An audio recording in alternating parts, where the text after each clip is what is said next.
History likes to tell us that great wars are fought over grand ideals, freedom, territory honor, but the truth is much darker. Wars usually start because men stop listening, because pride hardens into a cage, and because empires leave each other no room to breathe. To understand how the War of 1812 happened, we have to look past the dusty textbooks and step into the raw, volatile reality of a world teetering on the edge. It is the summer of 1812. The United States of America is barely a generation old, a fragile, bickering, debt-ridden experiment clinging to the eastern edge of a vast, unforgiving continent.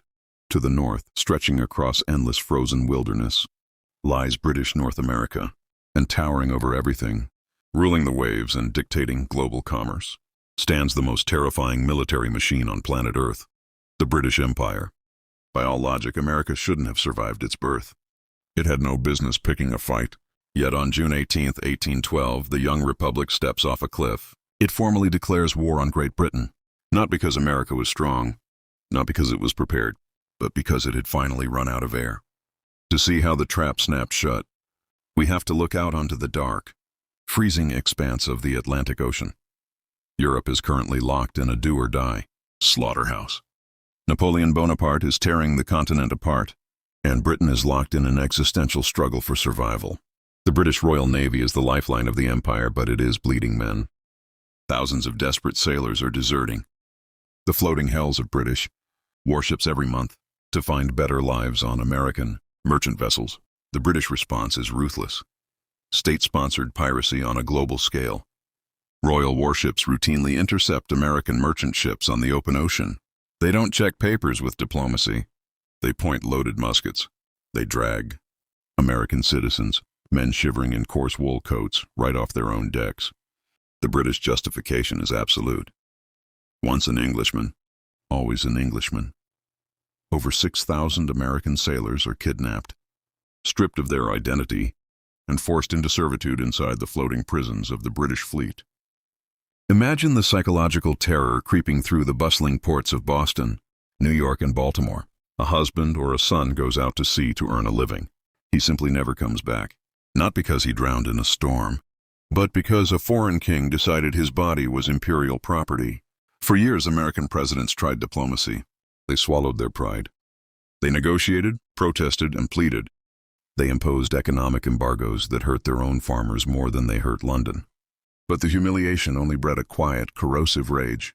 The young republic was being choked to death on the global stage, and everyone in Washington knew the clock was ticking.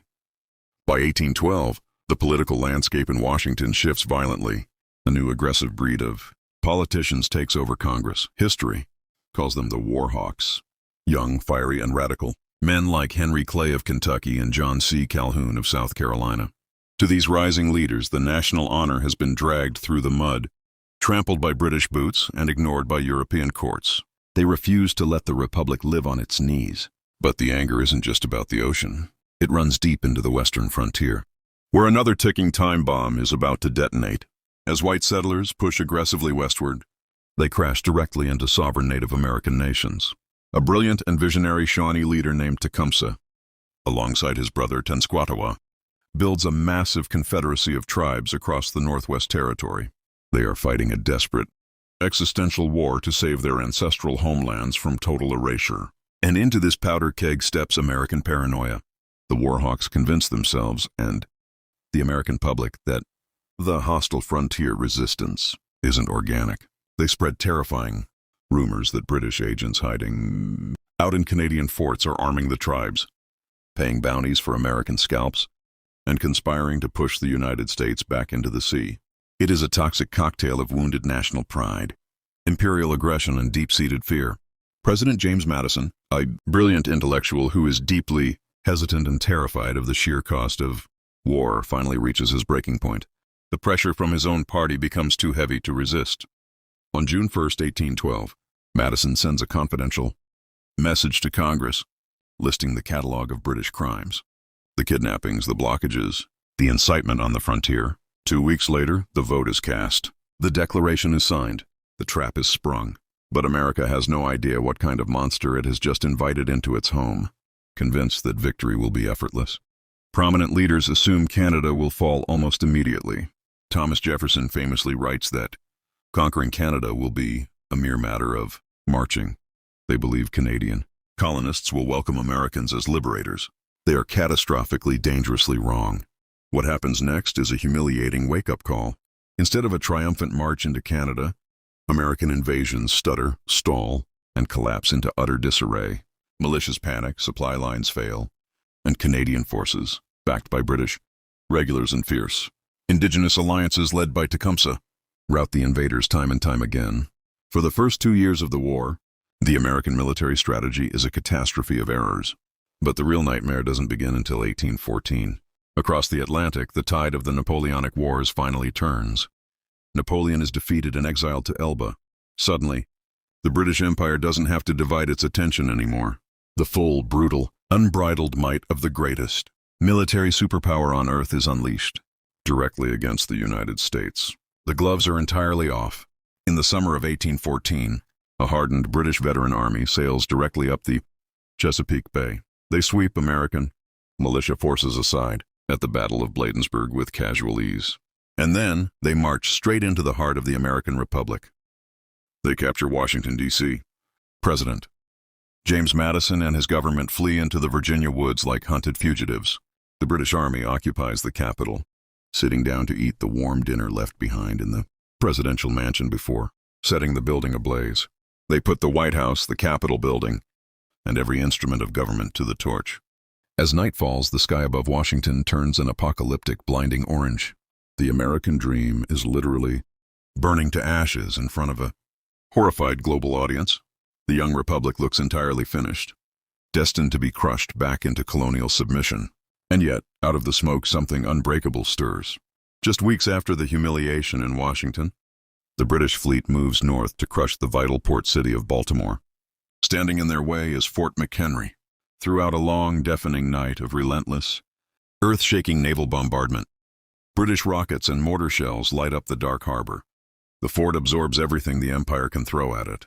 Yet when the gray, smoke-choked dawn finally breaks on September 14, 1814, the massive American flag is still flying over the ramparts. A stunned American lawyer detained on a British truce ship, Francis Scott Key, watches the dawn light hit those defiant stripes. Deeply moved, he pulls out an envelope and begins scribbling down verses that will forever capture the stubborn spirit of a fractured people. By late 1814, both nations are exhausted. The British treasury is drained from decades of continuous global warfare, and the American economy has been crippled by the naval blockade. Weary diplomats meet in Ghent, Belgium, to hammer out an end to the madness. When the Treaty of Ghent is signed on Christmas Eve, 1814, it reveals a stunning historical reality. The War of 1812 changed absolutely nothing on paper. No territory changed hands. Not a single acre was won or lost. The issue of maritime impressment wasn't even explicitly resolved in the text, because with Napoleon gone, the British didn't need to kidnap sailors anymore anyway. It was, by all technical definitions, a bloody, senseless stalemate. And yet, despite changing no borders, the war completely transformed the soul of a nation.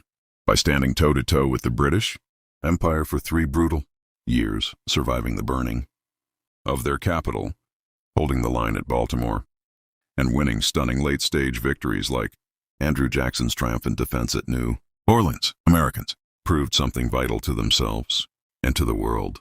They proved they weren't just a temporary collection of rebellious colonies. They were a permanent power. The war shattered regional divisions, birthed a fierce new wave of national identity, and set the stage for continental expansion. The Native American resistance in the West, having lost their brilliant leader Tecumseh during the conflict, was broken, opening the floodgates for American westward migration. That is how the War of 1812 happened. It didn't start through grand noble design. It happened because an empire grew arrogant. A young republic ran out of patience, and both sides stared into an abyss of mutual destruction. And in the fire of that absolute catastrophe, a nation finally learned who it was.